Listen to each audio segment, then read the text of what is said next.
Pretoria et Kigali au centre de ces discussions. Mesdames et messieurs, chers téléspectateurs de Web Information Télévision, nous vous disons bonjour et bienvenue à suivre cette série qui va se passer sur notre plateau de Web Information Télévision avec notre consultant, bien sûr, M. Nikes Kibelbel, à qui nous disons bonjour et bonne arrivée chez nous.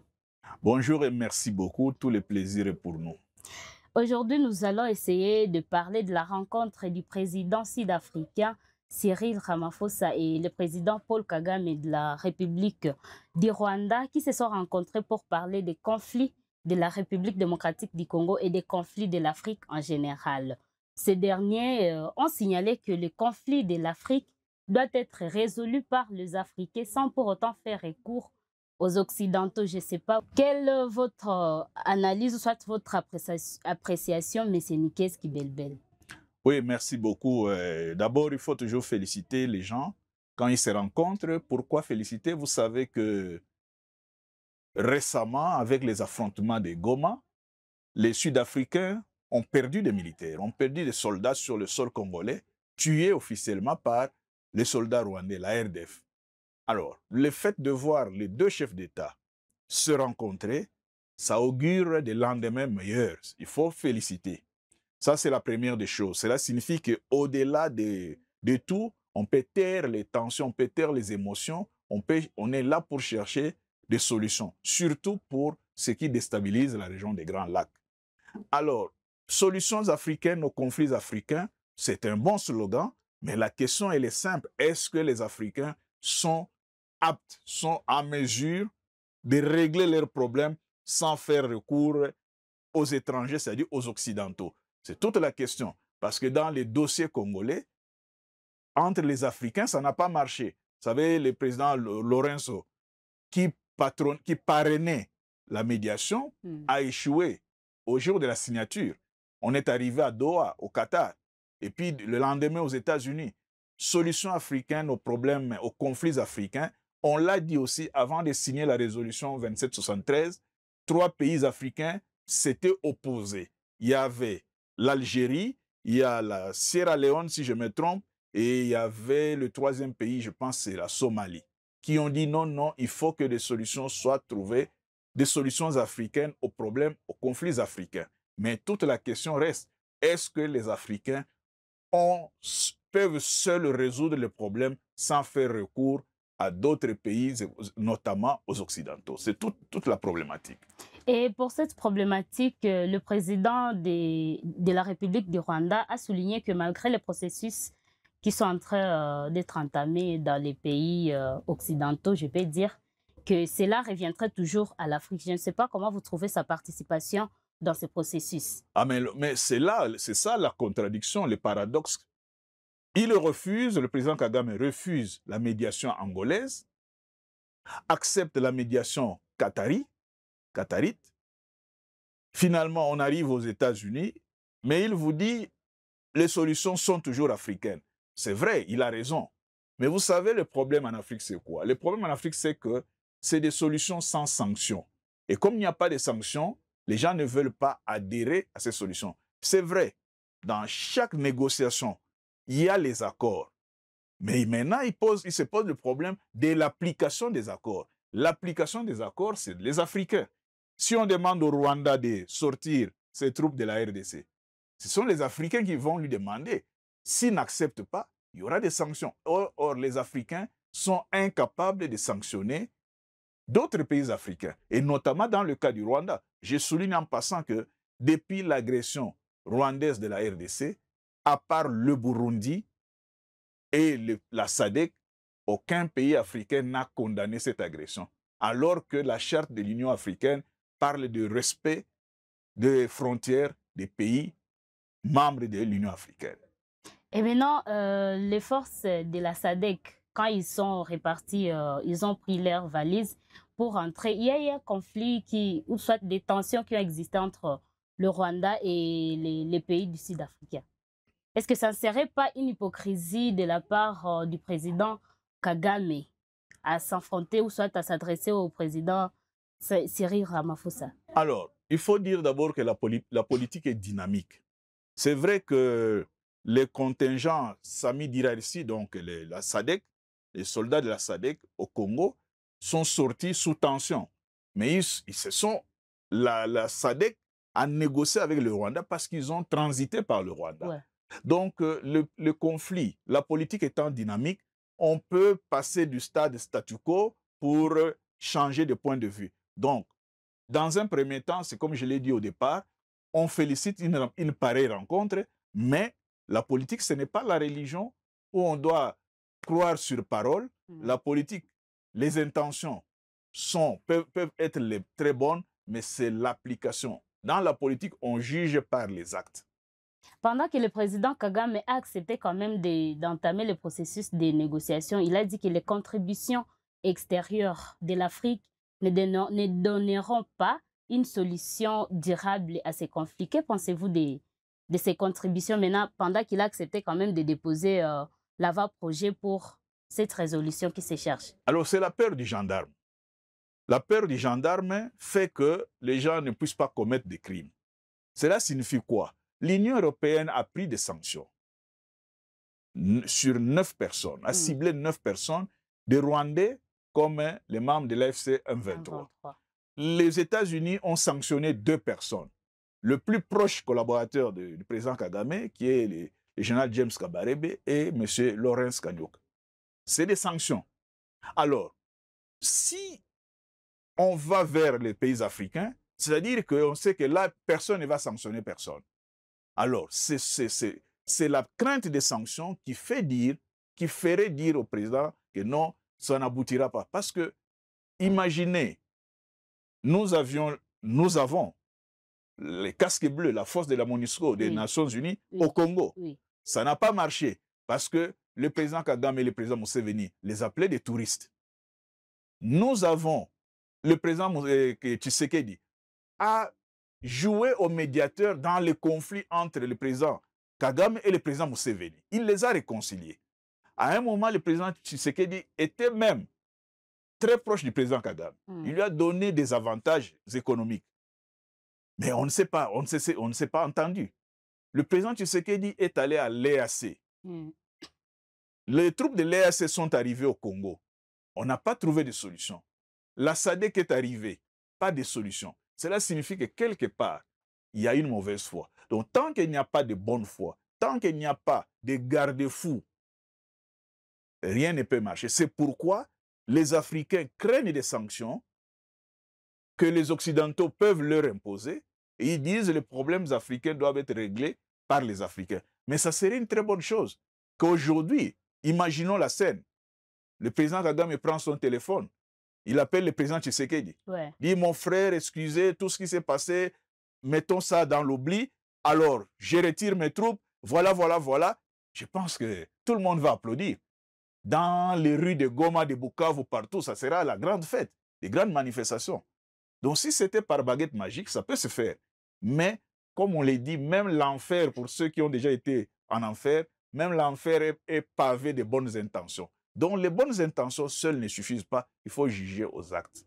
Et donc, le président Paul Kagame devrait arrêter avec alors les processus de Washington? Non, non, on ne peut pas arrêter avec les processus de Washington. Pourquoi? Parce que ce processus est en marche. Mais quand on trouve, parce que la politique, c'est un jeu. C'est comme le jeu d'échecs. C'est comme le football. Donc, il y a la ruse, il y a la roublardise, il y a même la perfidie. C'est-à-dire, quand vous trouvez que là, vous allez échouer, vous n'allez pas là-bas. Le processus de New York, ou plutôt de Washington, c'est avec la férule, c'est-à-dire c'est comme si on a la chicotte à côté. Parce qu'il y a des sanctions, vous comprenez? Alors, ce processus ne peut pas plaire. C'est pourquoi on va là où il n'y a pas de sanctions. Mais nous disons, comme Congolais, comme membres de la CIRGL, nous disons que si les deux présidents peuvent se parler, sans même que les autres n'interviennent, comme je l'ai dit tantôt, vous prenez le téléphone, mon frère Félix, ici c'est votre frère Paul. Bon, écoutez-moi jusqu'à la fin. J'ai décidé que, ainsi de suite. Parce que la CIRGL ici, au mois d'octobre 2023, avait renforcé les mécanismes de vérification ici. Oui. la cérémonie avait eu lieu à l'hôtel Serena. Mais le Rwanda n'avait jamais envoyé son agent de liaison. Ils ont dit que l'agent de liaison était en route. Donc, de Kigali jusqu'à Goma, cet agent a fait 1 année en route. Donc, vous comprenez. Donc, au fait, ce sont les intentions, mais nous, le peuple qui souffre, que ce soit le peuple rwandais, que ce soit le peuple congolais, le peuple burundais, ce peuple qui souffre a besoin de la paix. Et si la paix peut venir des Africains, on applaudit. Mais si les Africains sont incapables d'imposer la paix, alors les Occidentaux viendront imposer la paix. Dans le même angle, on pourrait peut-être revenir sur les paroles du président de l'Assemblée nationale, Vital Kamerhe aussi l'a souligné lors de la 3e conférence parlementaire. Il a dit aussi que seuls les Africains peuvent trouver solution. Il ne soutient pas aussi les propos des Occidentaux. Je ne sais pas si vous aussi, vous pouvez appuyer cela. Mais nous disons que ça fait 30 ans. Ça fait 30 ans que l'Est de la République démocratique du Congo est en ébullition. Ça fait 30 ans qu'il y a des rébellions qui naissent et qui disparaissent au Congo. Ça fait 30 ans que le Kivu est appelé ventre mou de la sous-région. Où sont les Africains? C'est ça la question. C'est bien de dire que nous n'avons pas besoin de... Mais j'ai dit, c'est la peur du gendarme. Si vous savez qu'il n'y a pas de sanctions, vous faites ce que vous faites. Si vous êtes fort, vous faites ce que vous faites. Mais ces problèmes pouvaient se terminer. Je vous donne un exemple. La question des réfugiés Tutsis congolais qui se trouvent au Rwanda. Cette question n'a jamais été résolue. Pourquoi? Parce que dans la tripartite, Rwanda, au commissariat des réfugiés, au commissariat des Nations Unies aux réfugiés et RDC, ils sont bloqués. Ce qu'on appelle le profiling 5, qui dit que il faut identifier individuellement chaque personne. Dans l'identification, vous donnez votre nom, le nom de votre père, de votre mère, votre groupement, village, chefferie, ainsi de suite, et même des témoins. Le Rwanda a refusé. Le Rwanda dit il faut collectivement que les 80 ou 100 000 tous ceux qui sont au Rwanda retournent au Congo. Sans identification. Sans identification. Donc ça, c'est des blocages. Alors, si le président de l'Assemblée nationale, qui est censé maîtriser les enjeux, d'abord, il est originaire de l'Est. Oui. Cela suppose qu'il connaît mieux le problème. Il est numéro 2 du pays comme président de l'Assemblée nationale. S'il ne maîtrise pas ces enjeux-là, et s'il vient dire « nous n'avons pas besoin des Occidentaux », là, sûrement, il se trompe. Il se trompe parce que, comme je l'ai dit, le 14 décembre 2024, c'était le jour où les 2 présidents, Félix-Antoine Tshisekedi et Paul Kagame, devaient signer la feuille de route de Luanda. Le président Paul Kagame a refusé. Et la conséquence, c'est quoi? Goma et Bukavu sont sous contrôle. Le gouvernement ne contrôle plus ces 2 capitales. Alors, si le président de l'Assemblée nationale vous dit que non, la solution c'est des Africains, nous n'avons pas besoin des Occidentaux, il trompe qui? Il trompe sa propre conscience. Voilà. Il a souligné que les Africains restent penchés sur la question occidentale, peut-être pour des intérêts qui sont peut-être cachés. Les Africains sont des sous-traitants des Occidentaux. Les pillages qui se passent à l'est de la RDC, les pillages des minéraux, quelle est la destination? Ce sont les pays occidentaux. Il y a l'Asie, il y a aussi l'Europe et l'Amérique. Les Africains ne sont que des sous-traitants. Quand un dictateur africain vole l'argent, détourne l'argent du peuple, il les met où? Dans des banques occidentales, notamment en Suisse. Pourquoi si moi, je suis président de la RDC, je détourne l'argent, pourquoi je ne peux pas aller mettre en Angola, ou bien au Rwanda, ou bien au Burundi? Ce n'est pas sécurisant. Vous comprenez? Quand ils tombent malades, ils vont se faire soigner où? En Occident. Ouais. Quand ils veulent aller suivre les matchs de football, ils vont où? En Occident. Est-ce que vous avez déjà vu 2 présidents africains? Le TP Mazembe joue par exemple contre Chipolopolo de la Zambie. Est-ce que vous avez déjà vu les 2 présidents aller au stade? Non. Mais vous voyez des présidents africains aller suivre des matchs À en l'occidental. Occident. Vous comprenez? Donc, c'est cette colonisation qui est dans notre tête.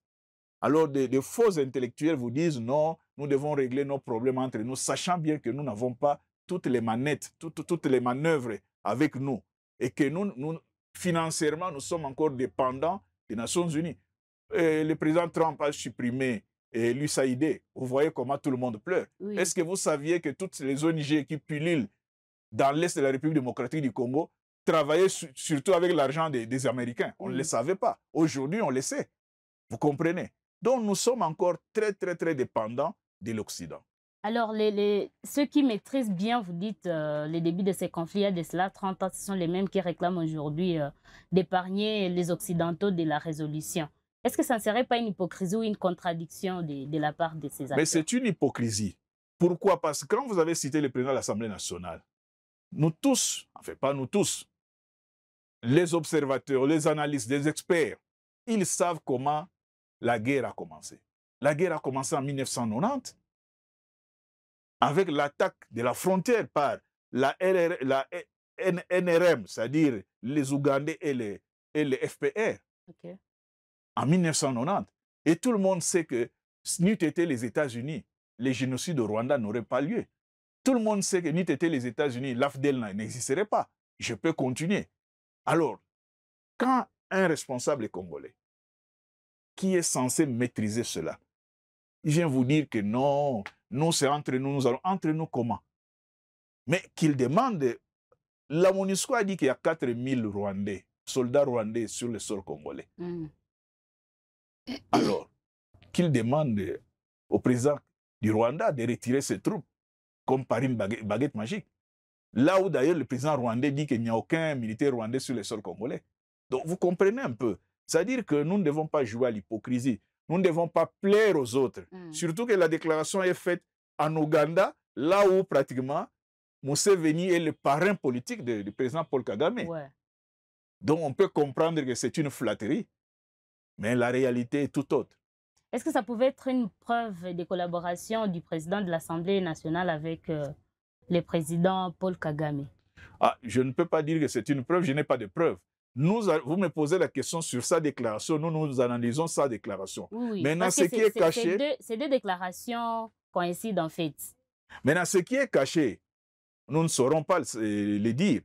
Est-ce qu'il y a une preuve de collaboration? Nous ne savons pas, mais nous, on analyse les mots. Nous disons qu'en faisant une déclaration pareille, c'est de la plaisanterie, c'est de l'hypocrisie. Est-ce que ça pourrait être peut-être un début de collaboration de ces deux présidents en mettant à part leurs conflits ou leurs différences sur les tensions qui persistent entre l'Afrique du Sud et le Rwanda?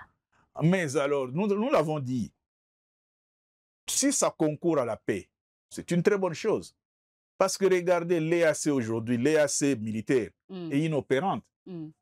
Première expérience, échec en République démocratique du Congo. La SADC est là. L'Afrique du Sud est une grande puissance. Après le Nigeria, vous avez l'Afrique du Sud. Mais nous disons, si aujourd'hui, le président, les deux chefs d'État, Cyril Ramaphosa et Paul Kagame, s'ils se mettent ensemble en disant pour les biens de la République démocratique du Congo, parce que l'Afrique du Sud a beaucoup d'intérêt sur le Congo, notamment le courant d'Inga.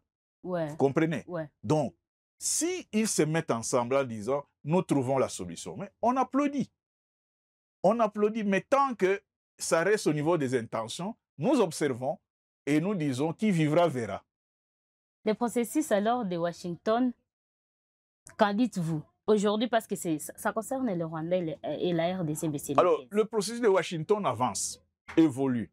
Bien sûr, ça évolue lentement. Pourquoi? Parce que le 25 avril, les deux ministres des Affaires étrangères se sont rencontrés avec l'envoyé spécial du président Trump. Il leur a demandé que chacun individuellement dépose le plan d'action. Le 2 mai, chacun a déposé et le plan d'action est en étude pour essayer de voir, de mettre ensemble pour produire un seul plan. Et selon ce que nous avons appris, que dans 2 semaines ou je ne sais pas, à la fin du mois, ils vont se retrouver, les deux ministres des Affaires étrangères de la RDC et du Rwanda, autour de l'envoyé du président Trump, ils vont se retrouver pour harmoniser, aussitôt qu'ils se mettront d'accord, toujours selon ce que nous avons appris, alors il y aura une cérémonie officielle où, devant le président Trump et devant d'autres invités, les deux chefs d'État, c'est-à-dire Félix-Antoine Tshisekedi et Paul Kagame, vont signer avec le président Trump un document qui mettra fin au conflit. Donc, voilà un peu le schéma et nous espérons que ce schéma-là va aboutir, bien que ça prend un peu du temps par rapport à la détresse de la population. Je reviens un peu à vos propos. Vous l'aviez dit sur ce plateau, mais c'est une caisse que peut-être le Rwanda souhaite que les solutions soient africaines pour protéger leurs intérêts par rapport à des sanctions ou à leurs ressources qu'ils gardent à l'étranger. Est-ce que ça ne serait pas des motifs qui expliqueraient l'égoïsme de ces pays? Alors, vous savez, vous pouvez appeler ça l'égoïsme, mais vous savez, les États n'ont pas d'amis, ils n'ont que des intérêts. Ok. Alors, ce sont les intérêts qu'ils prennent au Congo, que nous, les Congolais, nous appelons pillage, que nous, les Congolais, nous appelons génocide, un génocide économique. C'est sur base de ces intérêts-là qu'eux trouvent que le statu quo peut rester. Ils trouvent que nous pouvons continuer dans cette situation.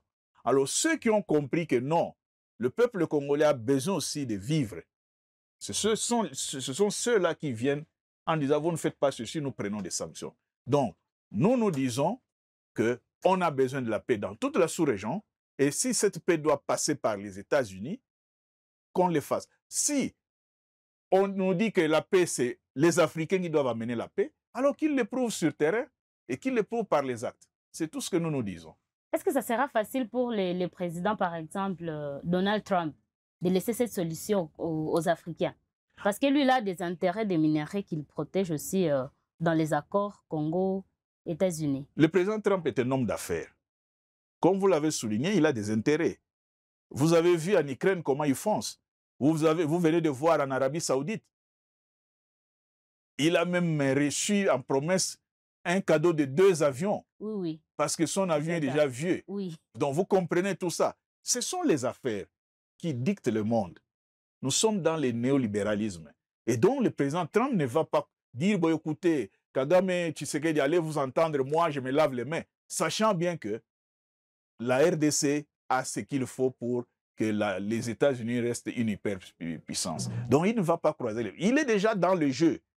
Et il va mener ce jeu-là jusqu'au bout. Si ça arrivait que les Africains trouvent une solution vraiment purement africaine et pour une paix durable dans l'Est de la République, que deviendraient les puissances mondiales? Alors là, bon, je ne suis pas prophète de malheur, mais j'ai doute. L'histoire nous enseigne que depuis 1885, l'Afrique a été partagée.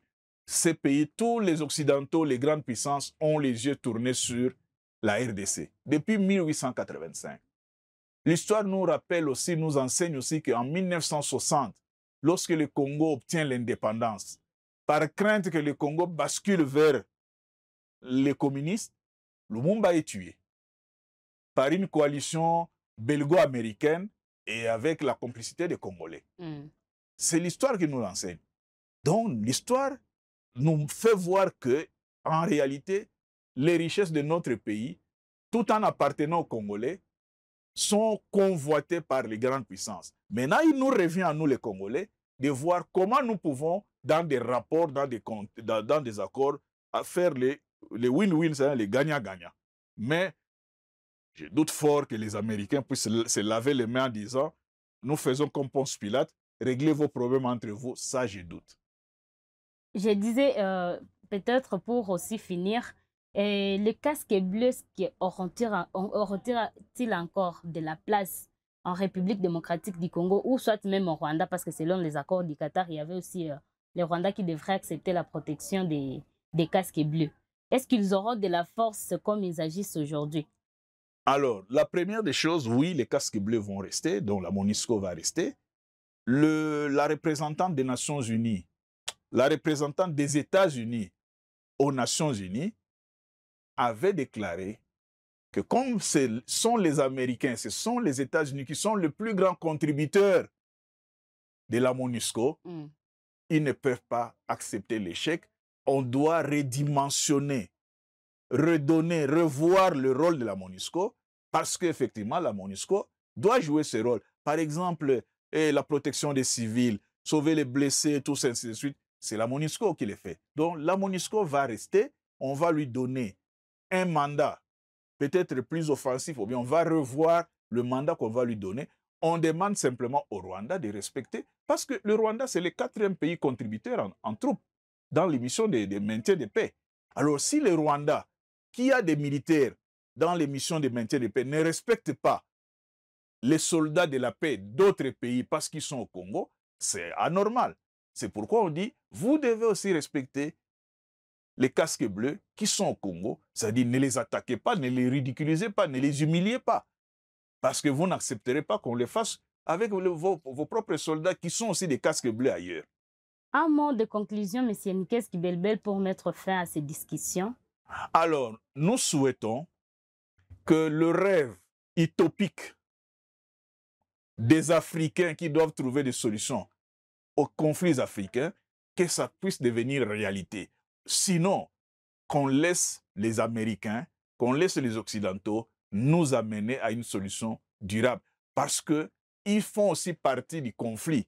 Ils ont été à la base de ces conflits. Ils peuvent être aussi, si vous voulez, à la fin de ces conflits pour que la paix revienne dans la région des Grands Lacs et que le peuple du Rwanda, de la RDC, du Burundi, de l'Ouganda puisse vivre en cohabitation pacifique. Monsieur Nkes Kibelbel, c'est par là que nous sommes en train de vous remercier d'avoir répondu présent à notre invitation pour parler de ces sujets. C'est moi qui vous remercie. Chers téléspectateurs, vous nous avez suivis et merci de contribuer toujours à l'évolution de notre chaîne Web Information Télévision. Bonne santé à vous. Merci.